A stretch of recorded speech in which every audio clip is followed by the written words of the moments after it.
Hi, guys. Welcome to True Crime with Brooke, episode 2, where the truth always bleeds through. And today we're going to be doing something a little different. As you can see, we are in my son's room until I make it a little bit bigger that I can get myself a cool backdrop. What we are doing today is we're going to talk about the Hew building in Nevada City, California. This is my hometown. I've had the privilege to actually walk the grounds, and I can tell you it is a very creepy, eerie feeling. Not everywhere, in a couple of spots. The places that I did walk on, I do think that that's where the shootings did occur. So we're going to go ahead and we're going to get into it. On January 10th, 2001, a shooting spree took place in Nevada County, California, when a 40-year-old Scott Thorpe opened fire with a 9mm Ruger semi-automatic pistol, killing 3 people and wounding 3 others in 2 separate shootings in the Nevada County area. The victims were 19-year-old Laura Wilcox, 68-year-old Pearlie Fieldman, and 24-year-old Mike Markle. The shooting spree led to the implement of Laura's Law, which is a California state law that allows court-ordered assisted outpatient treatment. This law was named after Laura Wilcox, one of the victims of the shooting spree. Michael Moore's 2002 documentary Bowling for Columbine was dedicated in Wilcox's memory. So what happened on that terrible, terrible day is that Thorpe walked into the Nevada County Department of Behavioral Health in Nevada City, California. He walked up the first floor. He was armed with his 9mm pistol. He was also a client from the outpatient mental hospital, and he suffered from paranoia and other mental health issues. He was seeking treatment at this time at the clinic for help with his illnesses and was undergoing monthly mental health counseling for his mental health. He was really unhappy with the care that he had been receiving. He was so enraged that he fired through a glass panel with his gun and fatally shot the temporary assistant, 19-year-old Laura Wilcox.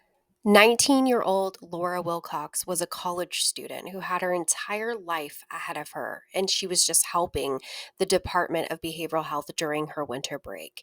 Then he shot several other people around him.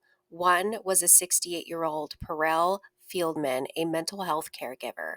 She was fatally wounded by Thorpe. Another person was shot 3 times in the head, lungs, esophagus, right shoulder. During the shooting, while a 4th person jumped from a window to escape the gunfire, suffered a broken pelvis and many other injuries. After Thorpe had finished his killings, he was not done. He fled the scene in his blue van and drove 3 miles towards a restaurant in nearby Grass Valley. Less than 10 minutes later, Thorpe arrived at a restaurant and headed inside. He fatally shot the manager, 24-year-old Mike Markle, who had begun work at the restaurant just days before. At the time of his death, Markle had a 5-year-old daughter and a son who was nearly 3 years old. Thorpe also shot the restaurant's cook 7 times, injuring him in the stomach, arms, and then fled the scene. The aftermath of the bloodshed, the lives he had taken, Thorpe then returns to his home in Smartsville, where he lived alone at the time. Then Thorpe made a phone call to his brother, which he confessed over the phone to him about what he had done. Thorpe's brother was a Sacramento County Sheriff's deputy at the time. Then Thorpe's brother, who was the deputy, notified Nevada County authorities at what Thorpe had told him, what he had confessed to him. Then authorities arrested Thorpe at his home around 9 p.m. later that day, where he surrendered peacefully after a 3-hour standoff. Thorpe carried out a shooting as he was unhappy with the care that he was receiving at the clinic. Also, he had carried out the shooting in the restaurant because he had he was convinced that they were poisoning him. This was where the paranoia, he was thinking all these things. He was not right. And it's a tragedy, all because just his mental health was declining.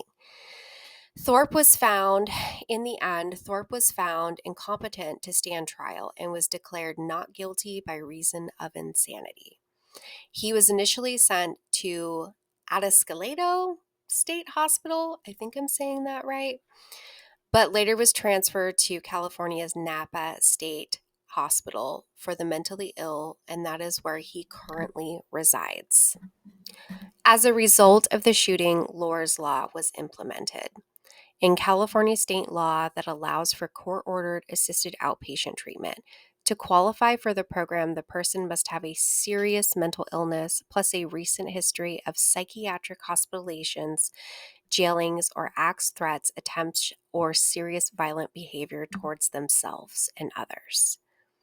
I would like to show you some pictures of how beautiful the Hugh building is. And I was beyond privileged to be able to walk the premises of that building.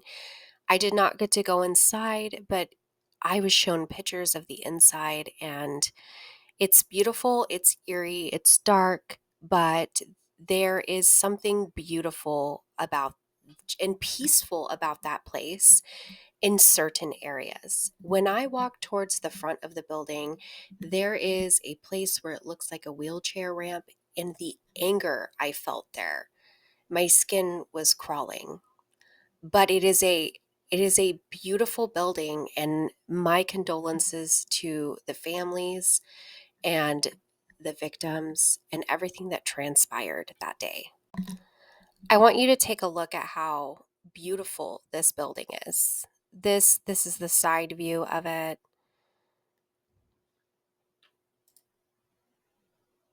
It's just, I don't know. There's something about the beauty in this building. It's very drawing to me.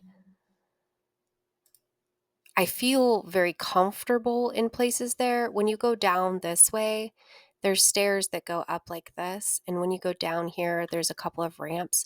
Over in that area is just the darkest feeling that I have not felt that in quite some time.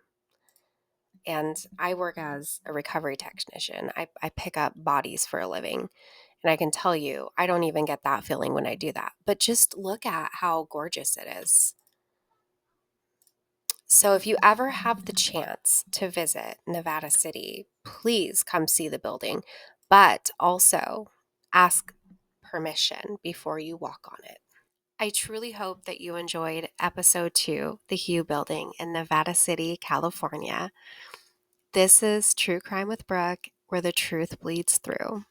Don't forget to hit that subscribe button. Don't forget to hit that like button and leave me a comment. Tell me what you want me to cover next. Has there been something that happened in your town that you would like for me to discover and the world to discover? Just let me know. Let me know in the comments. Thanks for stopping by.